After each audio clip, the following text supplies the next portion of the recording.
కమిషన్ల మీద ఇవాళ రాష్ట్రం మొత్తం గగ్గోలు పెడుతుంటే ముఖ్యంగా రాష్ట్రంలో ఉండే ఈ చిన్న చిన్న వర్కులు చేసుకునే కాంట్రాక్టర్లతో సహా అందరూ చివరికి సెక్రటేరియట్కి వచ్చి ఇది కమిషన్ల ప్రభుత్వం అని చెప్పి 20% కమిషను 30% కమిషన్ అంటూ వాళ్ళు ధర్నాలు చేయడం, చివరికి కాంగ్రెస్ పార్టీ ఎమ్మెల్యేలు కాంగ్రెస్ పార్టీ మంత్రులే ఈ ప్రభుత్వంలో కమిషన్లు లేనిది, పైసలు లేనిది, పర్సెంటేజీలు లేనిది ఏది జరగదు అని నిష్కర్షగా ఇవాళ బహిరంగ వేదికల మీదే చెప్తా ఉంటే ఏం చేయాలనో తెలవక దిక్కుదోచక తమ కమిషన్ల నుంచి ప్రజల దృష్టి మలచడానికే ఇవాళ కమిషన్లని దానికేదో నోటీసులని ఈ ప్రభుత్వం డ్రామా చేస్తూ ఉన్నది.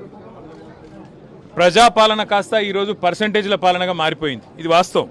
20%, 30% అనేది మేం చేస్తున్న ఆరోపణ కాదు.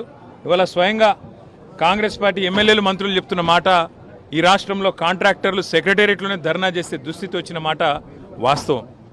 నేను ఇవాళ రేవంత్ రెడ్డిని ఒకటే అడుగుతా ఉన్నా. నేను నల్లగొండ జిల్లా ఈరోజు ఒక వివాహ శుభకార్యానికి హాజరు కావడానికి ఇక్కడికి వచ్చిన నల్లగొండ బిడ్డల తరపున, నల్లగొండ రైతుల తరపున అడుగుతా ఉన్నా. ఎస్ఎల్బీసీ టనల్ కూలి 8 మంది చచ్చిపోయి 3 నెలలు అవుతా ఉంది. రేపటితో 3 నెలలు నిండుతుంది. ఇంకో ప్రభుత్వంలో సమర్థుడైన ముఖ్యమంత్రి ఉంటే మంగళగ్రహం నుంచి కూడా ఈ పాటికే తిరిగి మనుషులు అక్కడికి ఎక్కువపోయి ఉంటే ఆడికెళ్ళి తెచ్చేటోళ్ళు. సమర్థవంతమైన ప్రభుత్వం ఉంటే చేసే పని గది. కానీ 3 నెలలు అయితే అసలు ఎస్ఎల్బీసీ టన్నెలు మీ కమిషన్ల ఆరాటంతో, మీ కక్కుర్తితోని ఏదైతే కూలిపోయిందో ఇంతవరకు అందులోంచి శవాలను కనీసం తీసే దమ్ము లేదు. కనీసం ఆ పనుల విషయంలో ఏం జరిగిందో చెప్పే పరిస్థితి లేదు. అదేవిధంగా సుంకిశాల రిటైనింగ్ వాల్ కూలిపోయింది. సుంకిశాల రిటైనింగ్ వాల్ కూలిపోతే ఇప్పటి వరకు ఆ సంస్థ మీద కానీ, ఆ ఎందుకు కూలిపోయిందన్న దాని మీద కానీ ఎలాంటి ఎంక్వైరీ లేదు, ఎలాంటి కమిషన్ లేదు. ఆ సంస్థ మీద ఎలాంటి చర్య తీసుకున్న పాపాన పోలేదు. వట్టెం పంప్ హౌస్ మునిగింది కాంగ్రెస్ వచ్చిన తర్వాత, ఇంతవరకు దాని మీద చర్యలు లేవు. పెద్దవాగు ప్రాజెక్టు 2 సార్లు కొట్టుకుపోయింది, దాని మీద చర్యలు లేవు. అందుకే ఇది కాంగ్రెసు బీజేపీ కలిపి వండుతున్న వంటకం ఏదైతే ఉందో, కాళేశ్వరాన్ని ఒక విఫల ప్రయోగంగా చిత్రీకరించే ప్రయత్నం ఏదైతే ఉందో, ప్రజలకు వాస్తవాలు తెలుసు. మాకు ఈ దేశంలోని చట్టాల మీద, న్యాయ వ్యవస్థ మీద మాకు సంపూర్ణమైన విశ్వాసం ఉంది. తప్పకుండా ఈ ప్రభుత్వాన్ని మాత్రం తప్పించుకుందామనే ప్రయత్నం చేస్తూ ఉన్నారు.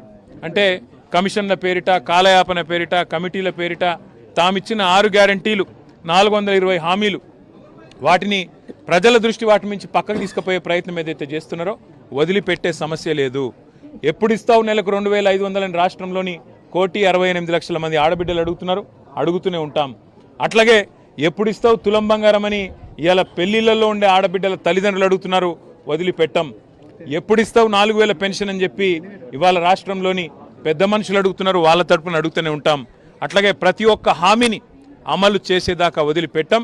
మీరు ఎన్ని నోటీసులు ఇచ్చినా, ఎన్ని డ్రామాలు ఆడినా అవన్నీ కూడా తప్పకుండా దూది పింజల్లాగా తేలిపోతాయనే మాట కూడా తప్పకుండా చెబుతూ, ముమ్మాటికి న్యాయము ధర్మము గెలుస్తుంది. ముమ్మాటికి తెలంగాణకు మేలు చేసిన వాళ్ళని ఆ దేవుడు కాపాడతాడు. మీరు ఎన్ని చిల్లర ప్రయత్నాలు చేసినా, వచ్చి 17 నెలల నుంచి మీరు చేస్తున్నాయని చిల్లర ప్రయత్నాలే. ఈ కమిషన్ అని, ఆ కమిషన్ అని, ఈ ఎంక్వైరీ అని, ఆ ఎంక్వైరీ అని. అందుకే నేను చెప్పేది, ఈ 3D మంత్రం ఎక్కువ రోజులు నడవదు. ఈ డిసెప్షన్, డిస్ట్రక్షన్, డిస్ట్రాక్షన్ అనే మీ ఆలోచన ఏదైతే ఉందో ఎక్కువ రోజులు నడవదు. తప్పకుండా తెలంగాణ ప్రజలు తిరగబడే రోజు కూడా వస్తుంది. మిమ్మాటికి రేవంత్ రెడ్డి ప్రభుత్వానికి, స్కామ్ గ్రేస్ ప్రభుత్వానికి తప్పకుండా బుద్ధి చెప్తారనే మాట కూడా నేను తెలియజేస్తాను. Thank you.